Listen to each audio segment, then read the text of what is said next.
3, Can you hear me? Yep. 2, Yep. 1.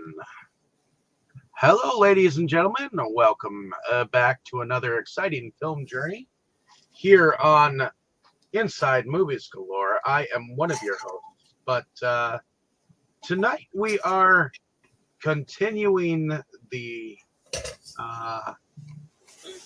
Halloween type themed movies where Brandon has given us a choice to watch this week. So, Brandon, why don't you tell us a little bit about the film that you had us watch this week? Well, this really was our one random choice of a movie because half of the movie is going to be spent on Dustin's birthday. So the first half is just kind of us puttering around. And I guess we couldn't get more random than my pick, Oversexed Rugsuckers from Mars, which actually came to me as just a random thought and somehow randomly got picked. So, hey, the universe is telling us something. Who knows where thoughts come from? They just Random is a good term. But this is a 1989 film by Michael Paul Girard. It is a story, a love story, about a man and his vacuum, and aliens, and unfulfilled marriages, and infidelity, and vacuum rape. All the things that make an interesting film. And don't forget the Humphrey Bogart impersonators. Of course. But with that being said, Somehow missed that. we will get started with our first impressions. So, Dave, I know you have not. This is not the first time you've seen this film. No, So, it is not. Tell me It about is your first definitely impressions. Well, I had seen this film's title in exclusive company years ago, before it was exclusive company. And I picked it up on DVD then. I watched it on my own, and then later I introduced it to Tammy. She hated it, and I haven't seen it since. But to be honest, it is not bad of a movie. I mean, it's at first weird, to say the least, and you could tell that it was a basement movie. But At first, second, and third, weird. there's a lot of love that goes into the stop animation moments that you have to appreciate. Like, I don't really think we have to worry about a butthole cut at all in this movie. As far as Plugs anything. in pretty much, yeah. So I thought that there was an interesting detail going on in the stop animation sections, and the animation didn't look too bad, at least from my perspective. I mean, I wish I could have figured out some of the things that they actually it did, but there was a reason why the one alien's butthole was a little bit larger, and I think that was because there was a straw put in its butt. But other than that, I enjoyed the rewatching the film on my own, and I had a couple of laughs. So thank you. All right. So, next up. So, Jake, was this your first time actually seeing Oversexed Rugsuckers from Mars? You know it's not. You subjected me to this years ago.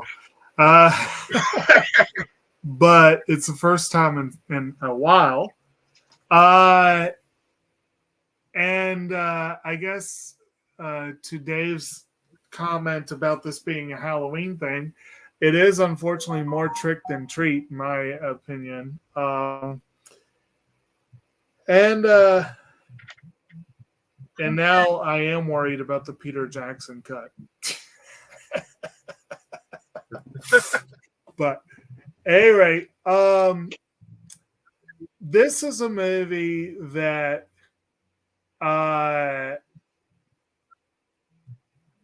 it's kind of the epitome of an old saying that my dad was fond of. That starts slowly and tapers off. It's the title is great. The artwork on the poster is like, okay, this could be something gloriously bad and weird, you know? And it is bad and weird, but not that gloriously so. It is just plain bad.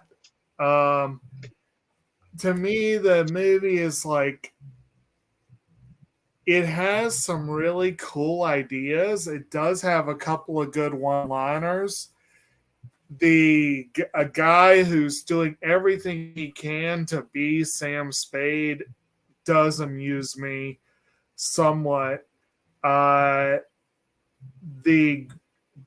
woman next door is appropriately attractive, and you can see why the guy is so hung up on her.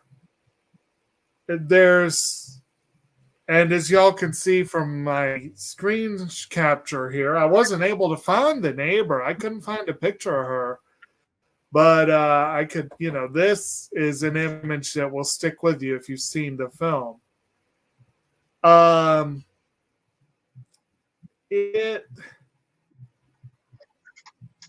It definitely is a movie I wanted to love, and maybe that's why I was so turned off the first time I saw it. I was bored the first time I saw it, and this time I went in with that low bar of expectations, and so I was able to get, I think, a little more enjoyment out of it. But it's still,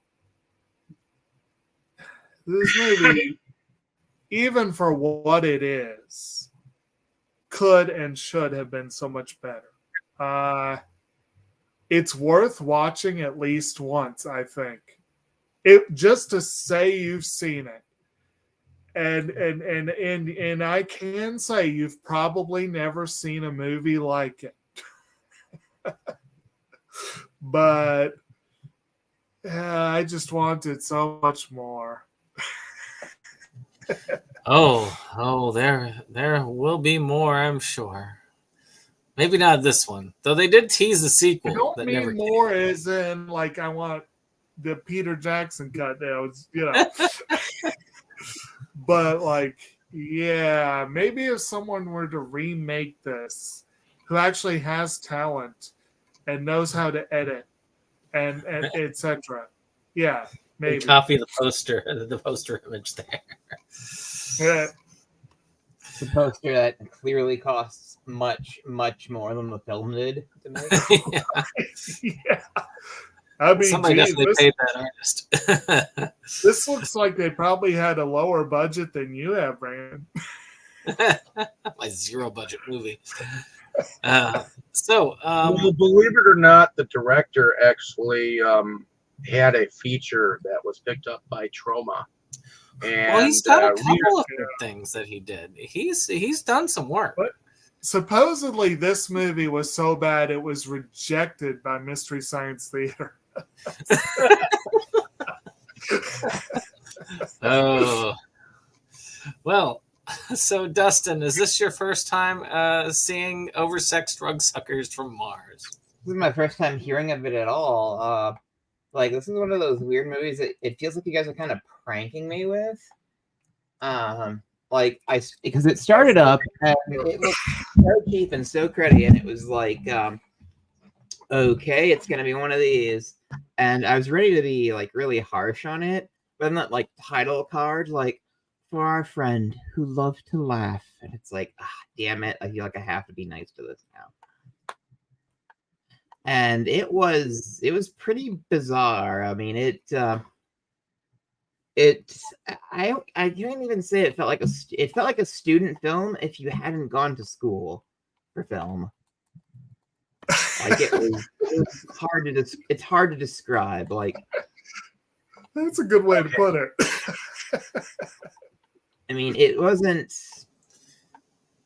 like unbearably terrible, but it was just very odd. Like it's like halfway to being like a movie that you could call bad. It feels very unfinished, I guess, is the like maybe they were trying to do like an Attack of the Killer Tomatoes kind of thing, and they just didn't quite know how to make that like work. Yeah. Well, they didn't have John Astin. That was the biggest flaw. I was mostly confused, but I didn't hate it. Well, I will say my first time watching this was a while ago. I saw it and I saw the cover and I had to see it. I like weird shit. I do. That's just me as an individual. I like anything that's just got. I like that feeling that comes when your mind just sees something so strange that it resets. And any depression or anxiety just leaves you for a bit because your mind is just short-circuited out of its wits. And this is the kind of movie that does that most efficiently. And I do feel like a lot of this reminded me of the humor. The humor was very reminiscent of Attack of the Killer Tomatoes and something like Hardware Wars. Very rudimentary, but still kind of funny if you sit through it. I think there's one other film that reminds me of this one, and I believe it's called Blood-Sucking Pharaohs from Pittsburgh. Just because of how strange and how odd it is, and just how bad it is. And I would put that one in this one's ilk. Well, why don't we go ahead and we'll start talking about the opening scene. I am going to have to run for just a second, but y'all can talk about the scene with the aliens and their plan to create a human vacuum hybrid.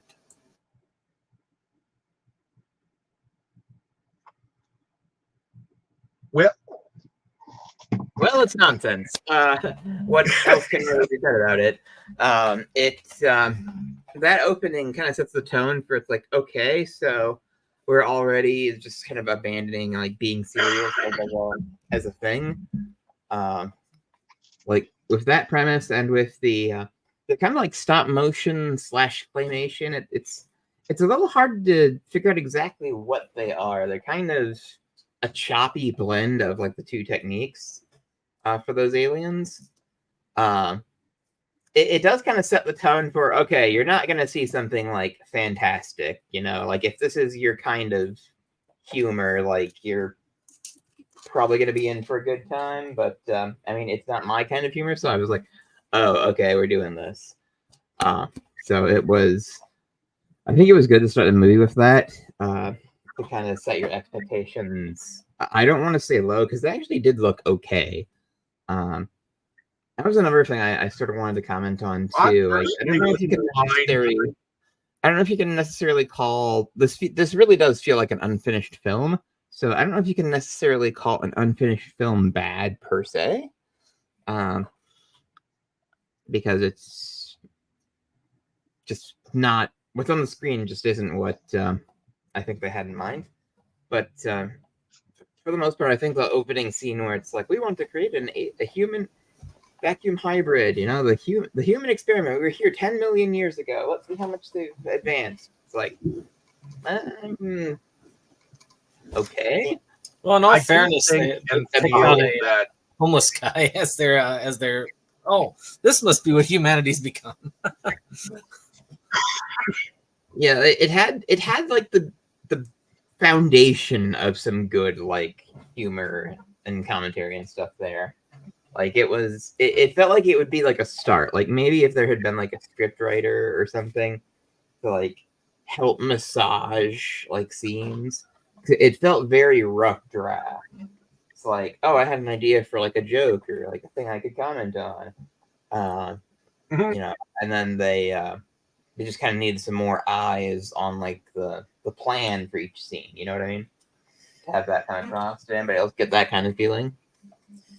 Yeah, one of the aliens, and I'm not sure if I quite got this, but this is my take on it. While they were trying to hypnotize him to have sex with the vacuum, one of the aliens has to take a piss, and then he goes in the bottle that the drunk was drinking out of. Yeah. And that kind of infects the vacuum and gives it life. And which I guess is the only way that we could have gotten the human vacuum hybrid, because otherwise it wouldn't have really done anything. So I guess does that sound right? I feel like, didn't the other aliens themselves kind of set the vacuum up for that? Actually, yeah. I They got the actually impression. went inside the. They actually went Yeah. inside the vacuum bag itself and did something to it. I got the impression that the piss was more of a, for lack of a better way of putting it, sort of an aphrodisiac that made the Yeah. drunk fall in love with the vacuum. Yes. Yeah, but this will tell you something. Now, I will admit the stop motion is passable, and I've said before that I give full marks to people who can do stop motion well. So that's something. I even got a But kick out of the. where are you going to see? Where are you going to see stop motion animation of a pint-sized alien taking a piss in someone's liquor bottle? It's a unique image, to put it mildly. Yeah, it's kind of funny. I was trying to eat my dinner during this, and that scene came up, and it was like, well, this is. I don't know where they're gonna go from here, so I feel like I should put the food away. It got kind of gross, kind of quick at that moment.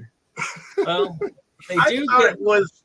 it was unique that the aliens actually had full dicks, full ball sack, and buttholes, and then the one was actually scratching its butt. I had to chuckle at that moment. Yeah, I mean, the female one had a full set of boobs on her. Yeah. Oh my goodness. Of course, the bum does fall in love with the vacuum, and they have their romance. And after he and the vacuum make love. Yeah. Dusty. God, that was a difficult romance to watch. But we also go to our other group of characters, our lovely couple. The man in the relationship is a total dick. Basically, he only has the hots for the girl next door. You get to see a lot of her throughout the film. And it's kind of sad for that. He's kind of a worthless guy. He goes out, and she's saying that she needs something new, like a new vacuum or something, and he can't afford it. But he ends up, while the bum is busy, because there's some weird My Fair Lady plot going on also in the background, where they took a bet whether they could rehabilitate this guy, these two rich people. And some black market dealer steals the vacuum and sells it to the guy on the street. Black market deal or nothing. He's just some street punk who's like, oh yeah, I can get you a vacuum cleaner. Thinking I saw one around the corner.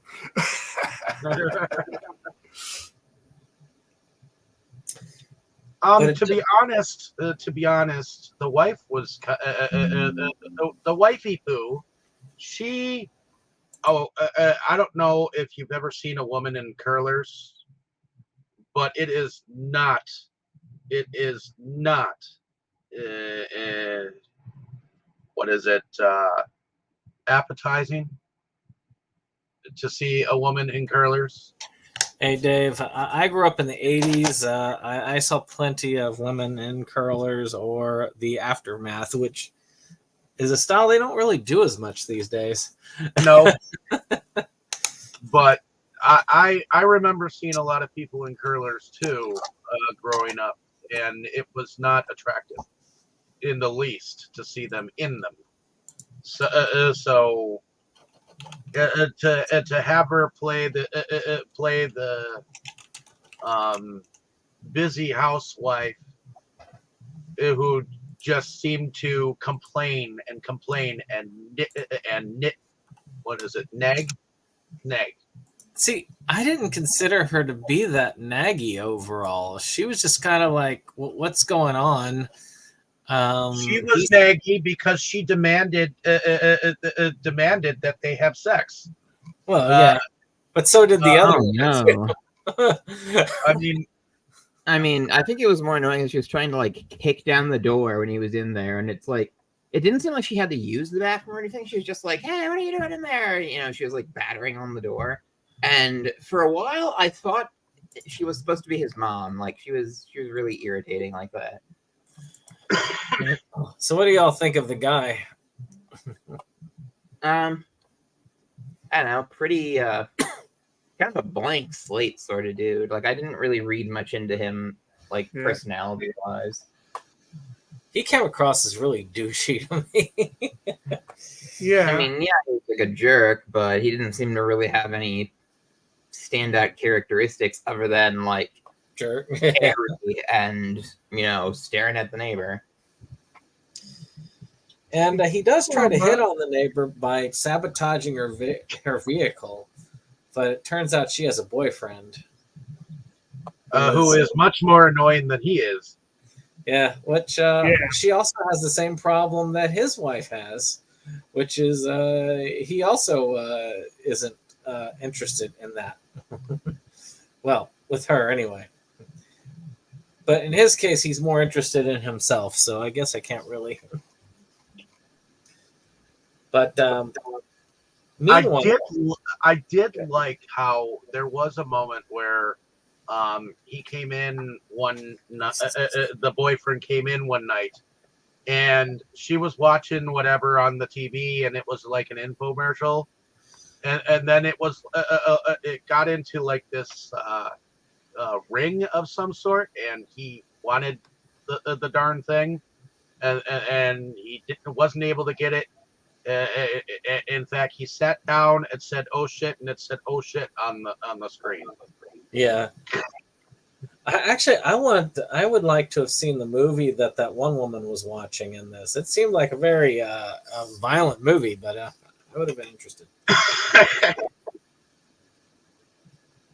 Oh, are you talking about the corn? Yeah, the corn, the corn in the butt. No, that's a grenade. But of course, he gifts the vacuum to his wife. They have a sort of sex scene, but he's already checked out. Like he starts reading the magazine right in the middle of it, and she demands he takes a shower because he'd been using sunscreen to do his business with. Mm-hmm. And she goes in, and the vacuum basically flat out murders her. What do y'all think of the vacuum murder scene? I sort of checked out a little bit during that because it's like, okay, so the vacuum is like flailing on top of her and just like blood is flying out. Like, what is it even doing? Like, I mean, I know this is just like a silly movie where it's not supposed to make sense, and that's like the gag. But it was just kind of like, what? Like, I had a friend like stop by a little bit after that point, and I was trying to explain to her like what this movie was about, and I mentioned that, and she was like, all right. And that's pretty much how I felt. So, It's that ridiculousness of it. Like the tomatoes somehow managed to kill the people in Attack of the Killer Tomatoes, which one day we'll have to cover on this channel. I like the second one a lot more. I don't know. That's a strange thing. It's like it's something I feel like I should love, but I don't, and it makes me feel bad. I like all of the Killer Tomatoes stuff except for the cartoon. I didn't really care for the cartoon, even as a kid. But I grew up with the cartoon. I thought the Oh, cartoon I was enjoyed that. It was good times. like what I remember of the cartoon. Raw. Yeah. Fuzzy Tomato, which he was in the movies, but Yeah. and it is also weird that it was George Clooney was in the second film. Yeah, Return of the Killer Tomatoes. Yeah, Return of the Killer Tomatoes. That has an Arrow release that's actually really nice. that Oh, needs a full box set too. All 4 movies need to be in a full box set. But let's talk about a less good movie. So with the death of the wife, well, he's free now, and the vacuum even cleans up after the murder. But now we're introduced to our Sam Spade detective and his assistant, and he's trying to figure out what happened and track them down. And I'll admit, the movie kind of loses even me for a little bit in this portion of it. We kind of have them trying to investigate. We talk about the bum being heartbroken because his vacuum's gone, and them trying to clean him up, and this dude trying to hit on the girl, but the girl is with a boyfriend who is all about meditation and not anything about her. It's I don't know, like I say, that part I admit did kind of throw me off. Did any of y'all have extra attention during those scenes? I was beginning to hate the boyfriend. Yeah, I, it does wander a bit. I hardly noticed the dude, frankly. I was mostly just so confused by like what was happening that I kind of missed that guy. Well, he hardly noticed her either. So, but they do have that argument while she's watching the TV, and she eventually is like, "Nah, I'm done with you," thinking to get together with the other guy. Now that his wife is dead. Which he ends up taking and plugging in the vacuum, and it ends up raping him. Yeah, and then it also very bizarre scene later. It's like, so that was a male vacuum you had relations with.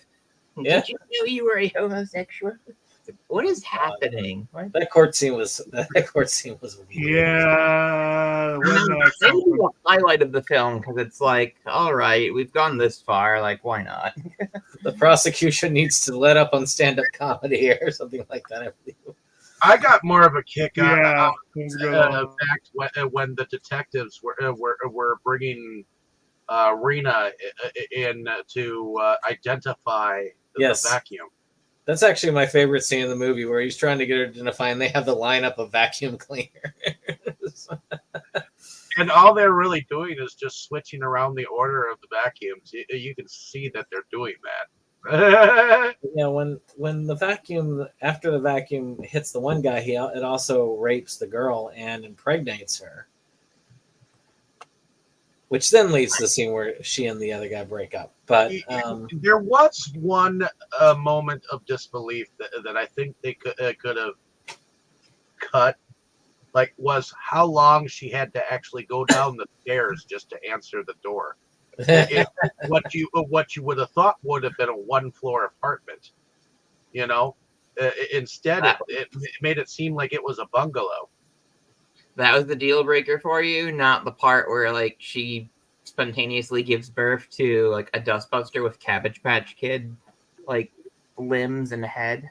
Well, that part was funny. At least it was somewhat amusing. I know it was funny, but at the same time, like, the stairway was too long. That's what broke reality for you, and not that. You were just like, okay, sure, for that. It's always the little things.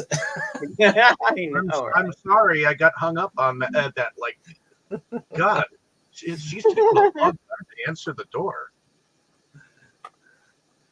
But we also, and I think he dies from it, doesn't he? The guy, because the vacuum kills him. That's how we find out the vacuum did it anyway, and the vacuum goes on the run. No, no, the guy does not die. The guy that she's in love with. Yeah, the douche guy, not the No. meditative guy. The douche guy, he actually No, he gets doesn't. he gets arrested. After, Oh no, he got arrested for the murder. Yeah, he got arrested. In fact, she had to go suck a guy's dick in the lawyer's office. In fact, his name was Lipschitz. and she's also, if you notice, she's also a singer. She sings the song at the end of the movie, but she's also singing it during the movie. And we'll talk more about the music because the music has a real peculiarity, and I do want to cover it when we get to it because it is special. Special in that one sense, I guess you could say. But as the vacuum goes on the run, it gets reunited with the bum. They kind of hide out from the law, but then they get arrested and taken to court when they finally figure out the vacuum is behind it. And that's when we have that weird kangaroo court case with the vacuum. I know that the vacuum and the bum end up going on the run, and they get into a shootout with the cops. I think the vacuum ends up killing the Sam Spade guy's partner, and eventually the vacuum sacrifices itself to save the bum. But the aliens also find out what the heck happened, and they get mad with that dude for peeing in the bottle. So they come back and then they rectify the situation by taking the life away from the vacuum and abducting the vacuum baby hybrid that gets birthed in the court scene. And right at the moment when the detective was like, you can't believe in that hooey or whatever, because he doesn't believe in that that shit or whatever, you know.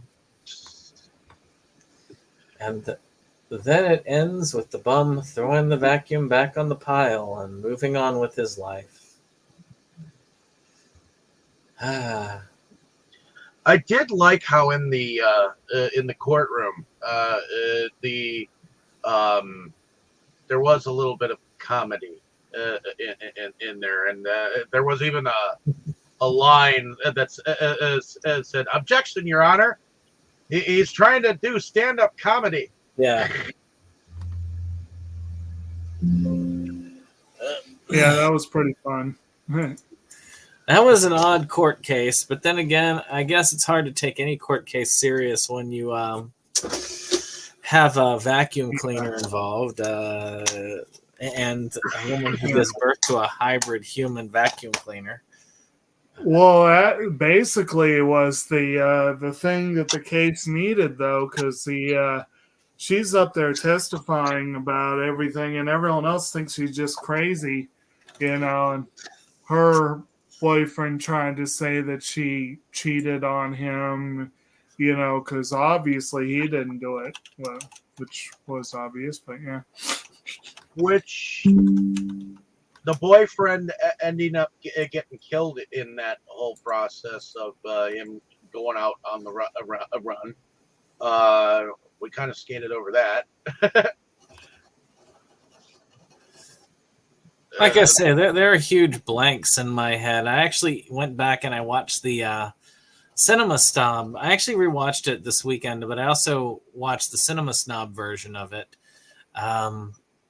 That was in his old archives that somebody actually had dug up, so I was able to see it. And I'll admit, it's kind of good to have that extra insight into it, but yeah, definitely my mind skipped a few beats when I was rewatching this. And I guess really that's the biggest issue I have with this film is that it has a lot of things that I really like in those weird offbeat, strange comedies, but it also has a really bad pacing problem. So there are times where you kind of get bored where they linger on something and can miss things. But that's how I looked at it. I don't know what the rest of y'all think. Yeah, it's definitely got a staccato pacing. I agree with that. Like that's how I miss like big details. I think too, because it was just kind of like it was very flat in some areas, and that made it difficult to kind of follow along. Well, again, I think a big part of this is that the film is very shoddily edited. Yes. And I think that would have definitely helped with the pacing if they had tightened it up a bit. There are parts that straight drag. There are parts that are, get your attention for a few minutes on end. Yeah, just kind of depends. Huh. Well, anything else on the plot that y'all want to talk about before we go into special effects? Not that I know of. The generous term in this particular circumstance. It's trying to do like 6 or 7 things at once. It feels like.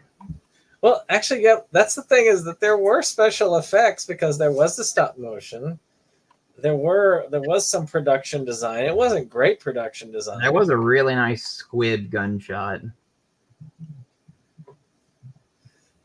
And there were little things that were interesting. Like I kind of thought it went back to an Ed Wood type feel to me when I got to see the Simon game basically being used as the bottom half of the UFO. I noticed that too. I was like, "Damn, really?"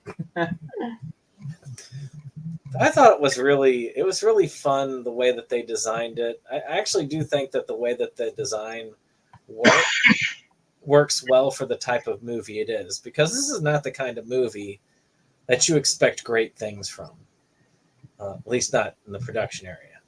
But No. what did y'all think of the production?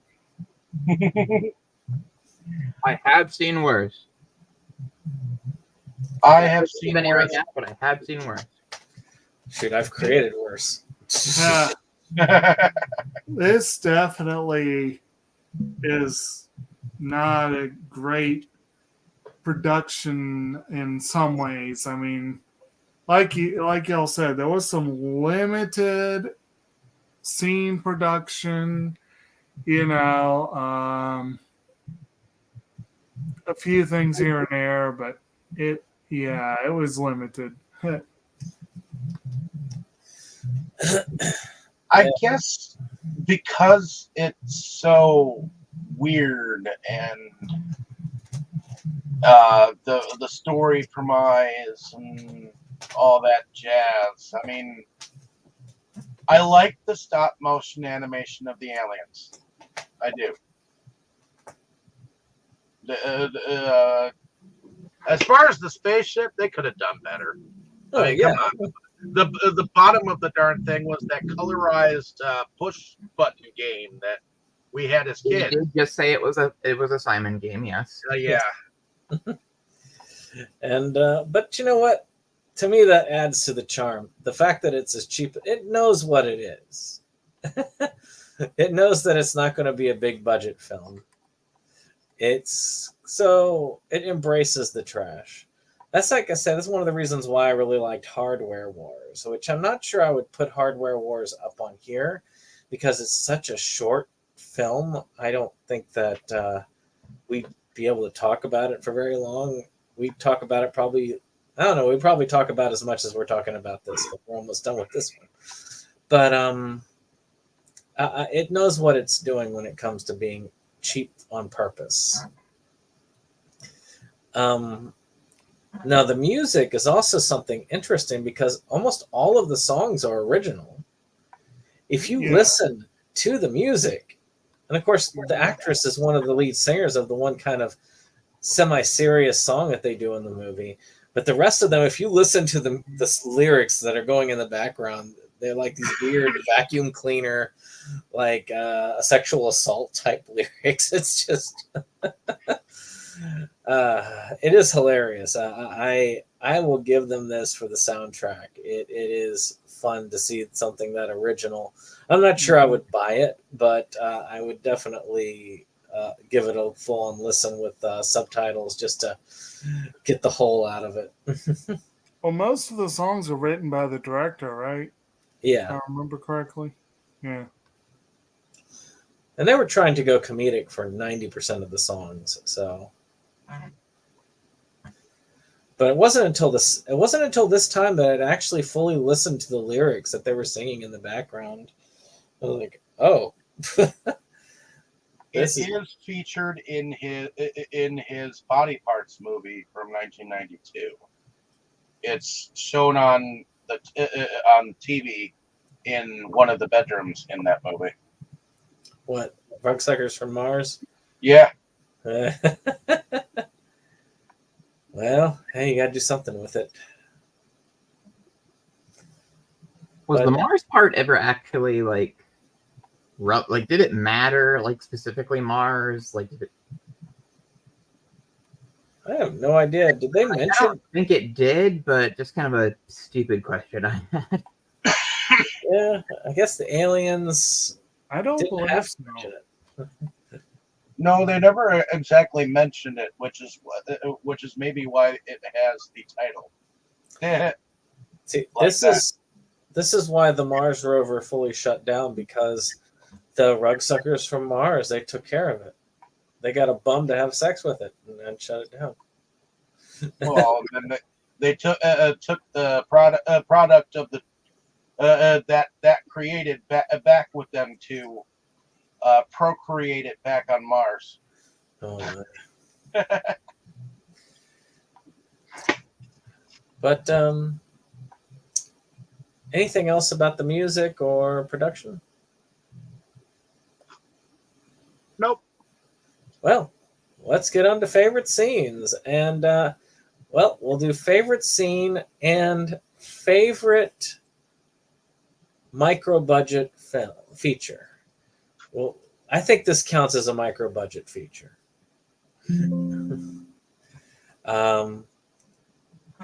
So let's go with, well, you, Dustin. What's your favorite scene?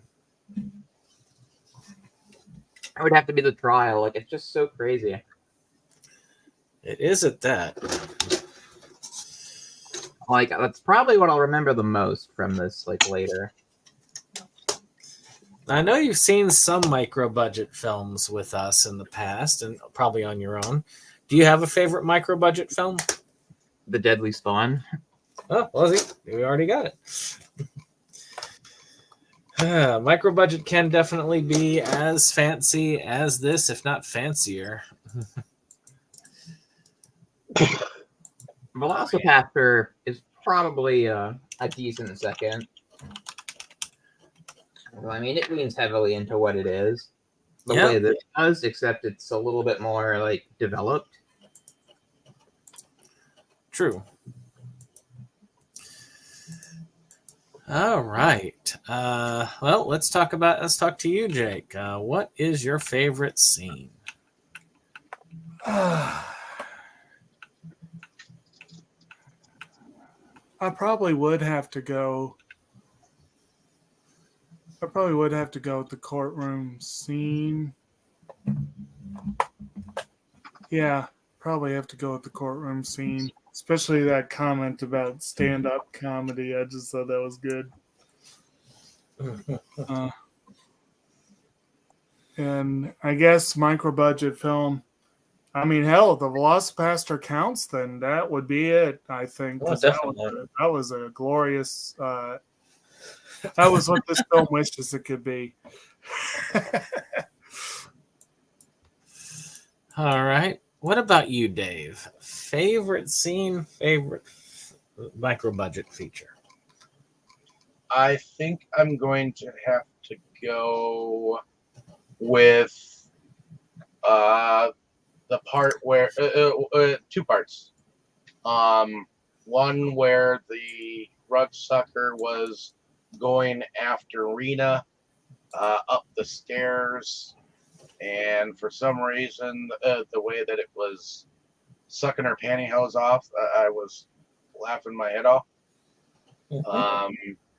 And the lineup of the the other Rugsuckers. Are these the are any of these the Rugsucker you're looking for? Yeah, the lineup was good too. Well, and your favorite micro Favorite budget? micro budget feature would be the Alien Dead. All right. Well, for me, the favorite scene is the lineup of vacuums. I can't. That's just. Can you identify which one? It's just so absurd. My favorite micro budget film is probably Between the Gamers and Press Start. I can't really decide which one is my favorite of the two. Oh, I didn't even think about those. Yes, they would be up there too. Yes, probably the gamers. So that's all that I have on this film. And I can hand this back to you, Dave, unless you want us to do outros first. Let's go ahead and do outros. All right. Well, I guess then why don't we just start with Dustin and the Crypt of Horrors?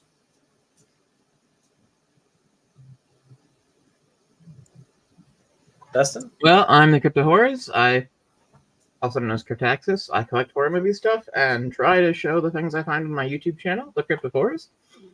And I also do the same on my Instagram. You guessed it, The Crypt of Horrors. And I'm on Twitter as Cryptaxis pretty much all day, every day. So we've been having a real hard time trying to make content for the channel this year. But I think we're kind of finally really turning a corner. I know I say that every week, but I mean it this time. So go find me and subscribe and do all that stuff, and I'll feel bad enough to start making stuff sooner if I know there are gonna be people watching. So yeah, that's me. And one thing I really like about that channel is I love seeing some of the vinyls you pick up. There's some really cool things. It'd be kind of cool to have a top 10 vinyl video or something like that, because you've got some really neat ones. Yeah, I really love my vinyl collection. I have probably about 10 or 15 pickups that I haven't gotten to make videos for yet for vinyl. And somebody wanted me to do a vinyl collection tour. And as soon as I get the individual titles put up in pickup videos, I think I might try to do that. There are quite a few though. I think I have something 70, 80 waxwork TerrorVision vinyls. Yeah, that was a fun thing to collect, but boy, was it expensive. So, anyway, moving on to the next person. Jake.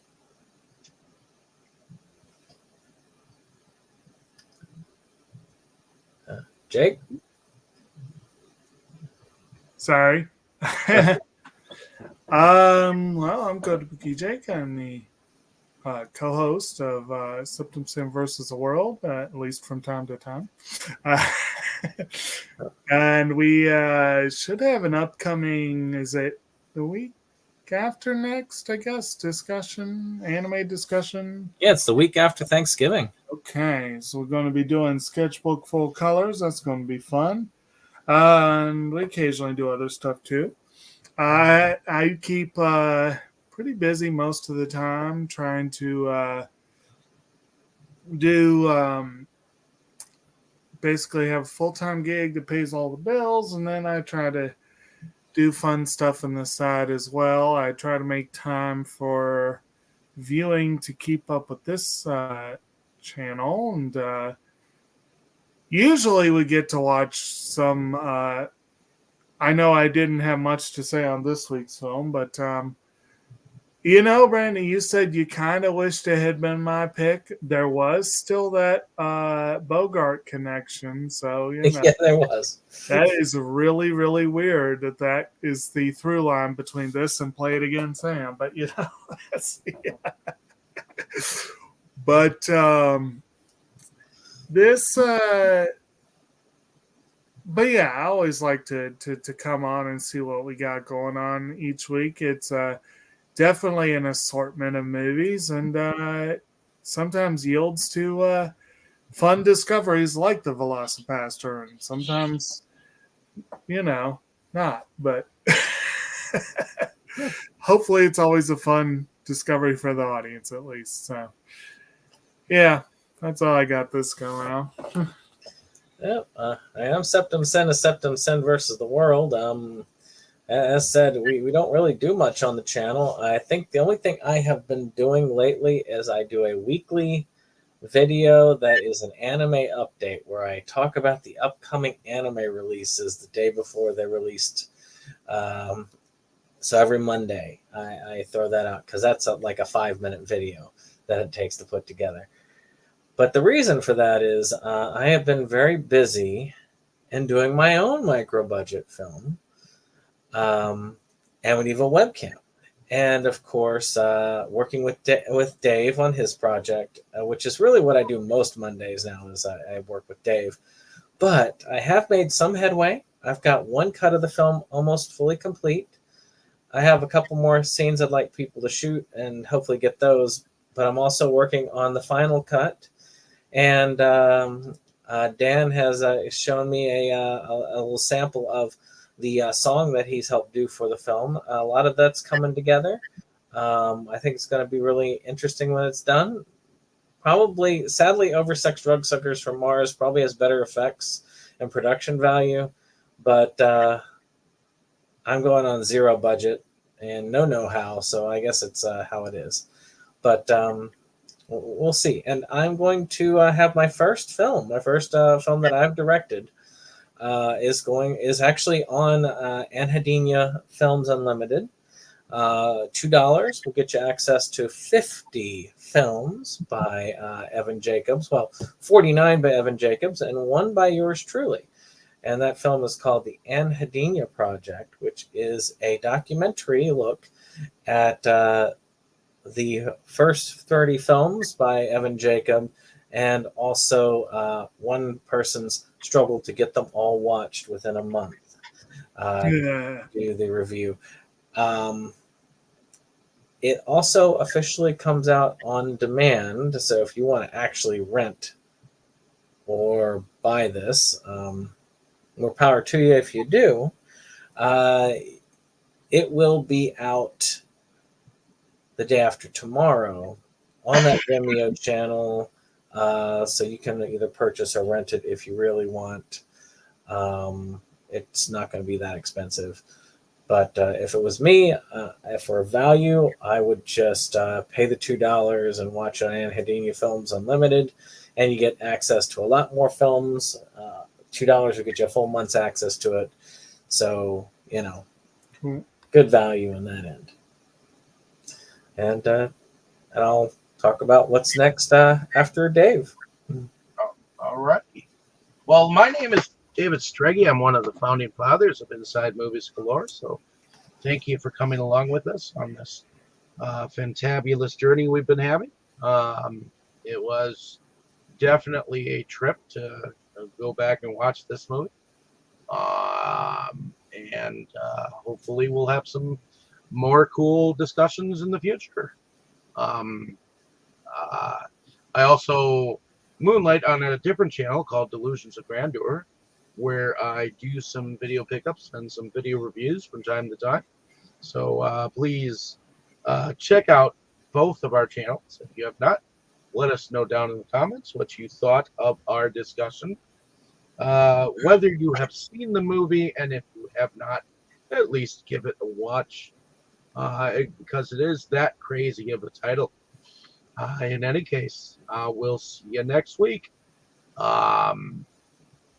So everyone say good night. Good night. Night all. Good night, and don't forget next week, because it starts off Dustin's birthday celebration with Totally Killer, his first selection. Yep. All right. Pretty new. It's on Amazon Prime, and it's pretty great. Love it. So real excited to get you guys to check that out. So I like it when we are able to cover like newer titles. So All right. And I'm obsessed with that one Shannon song that's in there. All righty. Goodbye, everyone. Hope to see you Hello. next. Good night.